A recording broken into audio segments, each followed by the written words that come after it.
Bonsoir à tous, internautes du plus actif des quotidiens Sport News 224. Bienvenue dans ce second numéro d'entretien. Entretien a pour mission de vous donner toutes les informations sportives sur le plan local, africain et international. Pour ce deuxième numéro, nous serons accompagnés du président de la Flamme olympique, arrivé à la tête du club de Dixine la saison dernière, M. Ibrahima Sori Kamara, compte mettre en place une administration forte. Nous allons se mettre à pied d'œuvre pour pouvoir combler ce qui manque. Aujourd'hui, au niveau de la Flamme olympique, on a une administration, il y a un secrétaire général, il y a un directeur sportif qui, ensemble avec l'ensemble des équipes techniques, entraîneurs et autres, les préparateurs physiques et tout le monde. Au sein du club aujourd'hui, je ne pense pas qu'il y ait un segment pour l'instant qui manque au niveau de l'administration que nous avons mis en place. On a tenu compte de tout pour permettre à nos joueurs d'être des joueurs qui sont traités de façon professionnelle. Raison pour laquelle nous avons, comme je vous ai dit tantôt, on a investi sur du matériel nous permettant d'être un club représentatif. On a beaucoup d'ambitions que je vais sûrement vous détailler après. Mais aujourd'hui, l'administration que j'ai, c'est des jeunes que j'ai recrutés et qui ont la fougue vraiment de bien vouloir bien faire les choses. Je les fais confiance et je sais qu'avec eux, nous pourrions envoyer la Flamme là où le nombreux supporters devraient l'y voir. Comme un club qui doit être pris très au sérieux par tout adversaire ici qui évolue dans le monde du football. Aujourd'hui, nos ambitions, comme je vous ai dit tantôt, se situent dans un premier temps à mettre une administration conséquente sur place, ce qu'on a réussi à faire et on continue à développer, à trouver du matériel pour permettre aux joueurs d'être transportés d'un point A à un point B, ce qu'on a fait aussi. Aussi, dans un long terme, notre ambition, c'est d'acquérir, les démarches sont déjà entamées, d'acquérir un domaine quelque part ici à Dubrika où on va bâtir une académie pour la Flamme olympique dans les mois et années à venir. Et pourquoi pas aussi dans notre ambition de faire du football vraiment une activité essentielle et enviable de tous, de créer une équipe féminine au sein de la Flamme olympique aujourd'hui parce que la tendance actuelle aujourd'hui dans le monde, à l'échelle internationale, vous voyez combien de fois le football féminin est en train de se développer. Il est temps pour nous, on a des jeunes joueuses ici que je regarde souvent à la télé, qui sont pas mal, qu'il faut approcher, qu'il faut encadrer. Hein? Parce que cette compétition est devenue un incontournable aujourd'hui. Dans un avenir proche, ça deviendra un incontournable. Ça, c'est un message que j'adresse à la fédération, particulièrement parce que c'est eux qui nous chapeautent. Mais nous allons, dans un avenir très proche, mettre une équipe féminine en place pour permettre à la Flamme olympique, c'est-à-dire aux femmes aussi de profiter du développement que je veux de la Flamme.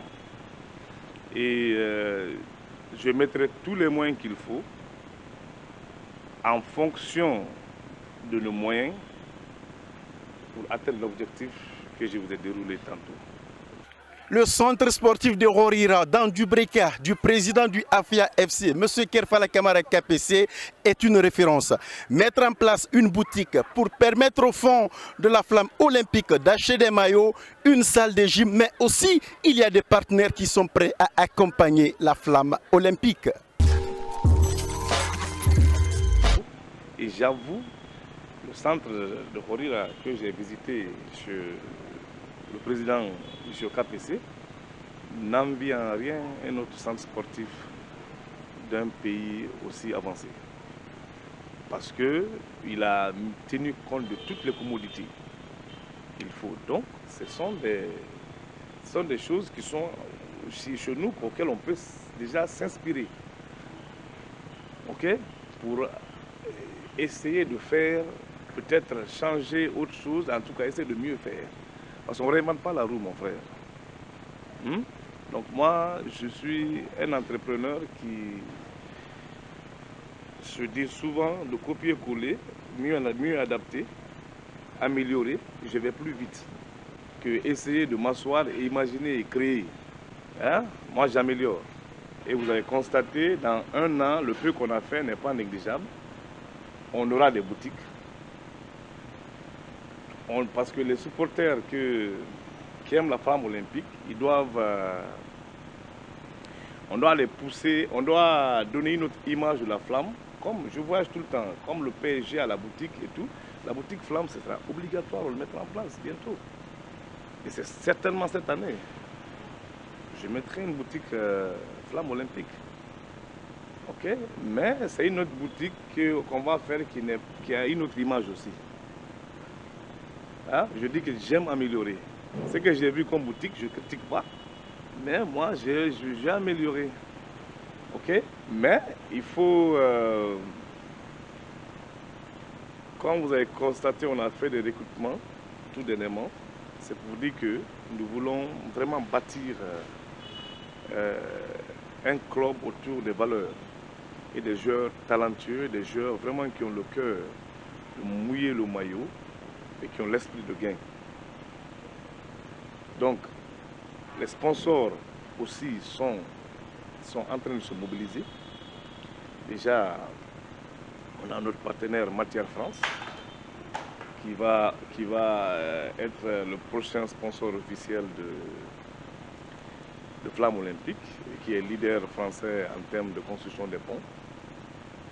Et il y a d'autres aussi, comme l'équipementier Joma, qui va aussi être un des sponsors de la Flamme Olympique. Donc c'est français, oui. Non, c'est espagnol. C'est eux qui habillent Atlético et tout ça. Ok? Même les maillots qu'on porte l'année passée, c'est de Joma. Donc je tiens beaucoup à l'excellence. Hein? Je tiens à l'excellence. C'est quelque chose qui me caractérise. Donc je ferai en sorte que tout ce qui peut nous faire booster, parce qu'un seul homme ne peut rien, il faut s'associer à d'autres, il faut s'inspirer pour mieux avancer. Donc pas d'inquiétude, on fera ce qu'il faut faire, les sponsorings aussi sont là.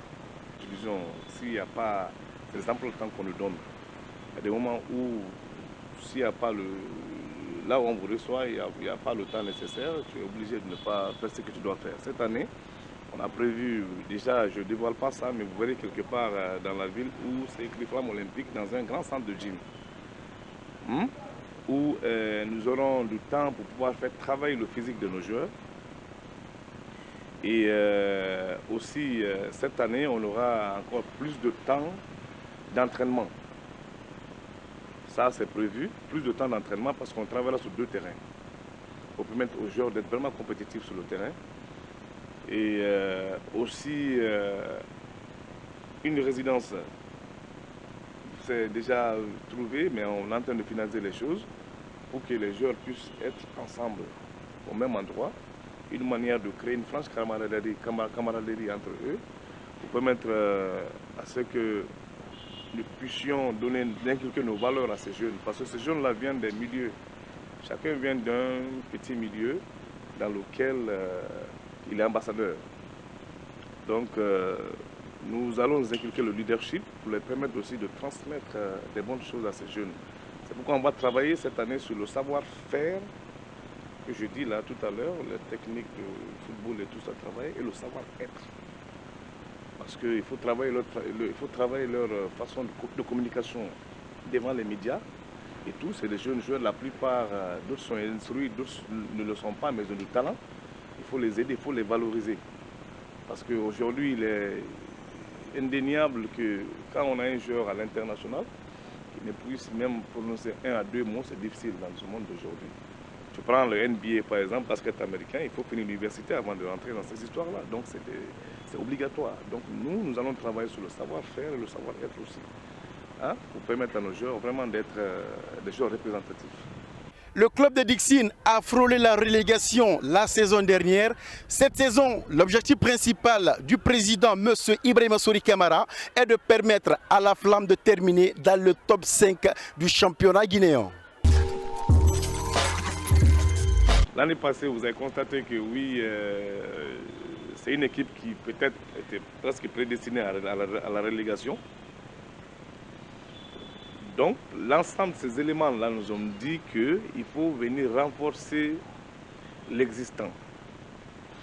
Maintenant, ça dépendra du staff technique, les entraîneurs dont j'ai fait confiance, ceux qu'ils ont recrutés et ceux qui existent avant, comment ils vont recomposer l'équipe pour sortir quelque chose de bon, en tout cas qui va faire d'abord le plaisir au public sportif et faire en sorte que le club soit un club respecté devant les adversaires qui nous auront en face de nous. En termes de qualité de jeu et en termes de victoire surtout, pour montrer que le club maintenant a un nouveau management et qui a du nouveau souffle pour lui permettre de se hisser au plus haut niveau du championnat local et pour lui permettre de consolider nos positions. Donc bref, pour le moment, je suis focalisé que sur le football, pas de délégation. Je ne suis pas quelqu'un qui aime intervenir dans le travail des uns et des autres. Déjà, j'ai une entreprise, et les comptables font leur boulot, ceux qui sont dans l'administration font leur boulot, chacun fait son travail. L'essentiellement, c'est le résultat. Et l'essentiel pour moi, c'est de vous donner les moyens qu'il faut pour m'envoyer ce résultat. C'est ça qui me concerne. C'est bien vrai que oui, des fois, ça peut arriver, ça c'est humain. Quand tu as beaucoup de joueurs qui jouent, il y a un joueur qui peut être un joueur qui t'attire et que tu es sûr de son football. Bizarrement, il n'est pas le choix de l'entraîneur pour jouer le jeu. Ça arrive, mais ça c'est humain ça. Ok? Bon, ça arrive dans tous les clubs du monde. Ça arrive dans tous les clubs du monde. Mais je suis du genre à faire en sorte que mon entraîneur soit le maître de l'échec ou de la victoire. C'est pourquoi, dans un avenir proche, les moyens de déplacement de l'équipe, de l'entraîneur, les autres sportifs, ils auront tous des frigons qui sont en train de venir, qu'on va brander aussi flamme olympique, hein, pour qu'ils soient des gens qu'on prenne moins au sérieux. Quand ils viennent dans les entraînements et tout, pas sous les motos et autres là, bon, c'est bien beau, c'est bien vrai, mais ils travaillent au sein d'un club. Je tiens à l'image beaucoup de clubs. C'est ainsi prend fin ce second numéro d'entretien sur votre quotidien Sport News 224. Merci également à Ousmane Samawa qui gère la technique. Tout le plaisir a été pour la Dream Team de passer cet instant de sport avec vous. Le prochain contact avec Entretien, c'est à très bientôt.